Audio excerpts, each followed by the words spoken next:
Give us a little bit more detail. Where is this meeting going to take place and who is likely to attend? Well, in terms of what officials might attend this high-level meeting, officials have yet to be confirmed on either side. Right now, what North Korea said, as well as the South Korean Unification Ministry, is that they'd continue to hold working-level discussions through exchanging documents. Now, in terms of where this meeting will be held, it'll be held where they customarily hold it, at the Peace House at Pyeongchang, which is near the border of South and North Korea.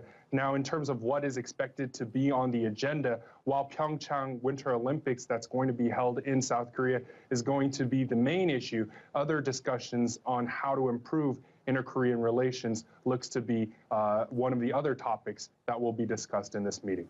And a very big topic indeed. Can you tell us a little bit more about the timing behind all of this? What do you think triggered the de-escalation of tensions? Well, what we know from South Korean President Moon Jae-in is that he's been wanting to start dialogue with North Korea, saying that it's one of the ways that we can establish peace here on the Korean Peninsula. And it does seem that in terms of lower-level governments, there have been local reports that the South Korean government has been making attempts to try to talk with the North Korean side. Now, these attempts seem to have had some kind of success, as we heard from North Korean leader Kim Jong-un in his New Year's speech, say that he does want a calming of tensions on the Korean Peninsula and that there is a possibility that they could send a delegation to the South for the Winter Olympics. In response to this, South Korea immediately offered and proposed talks with North Korea, and that has now led to this situation where they could possibly hold high-level talks on Tuesday.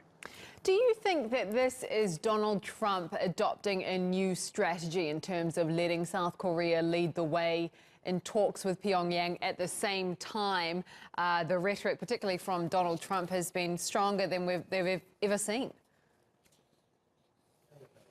Well, in terms of how the response has been from the United States, we know that officials there seem to be a little lukewarm in terms of their reception of the North and South talking with one another, especially given that the policy that the United States has adopted in terms of how they would approach North Korea is maximum pressure and sanctions. They've also come out and said now is not the time for talks.